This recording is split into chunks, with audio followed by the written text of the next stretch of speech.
This is me after my first call. Had some bad wiring. This is my van. Me after call 2, being an HVAC technician during this hot ass weather. We had to switch. This is the van after call 2. Call number 3, you know me. We did that cleaning.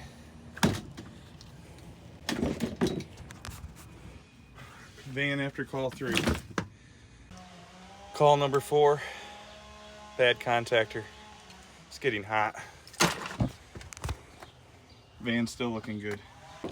Call number 5, I'm still alive. We bypassed a time delay. Van is still looking good. Number 6 was a bitch.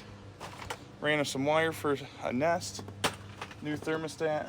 Moved to disconnect. Next.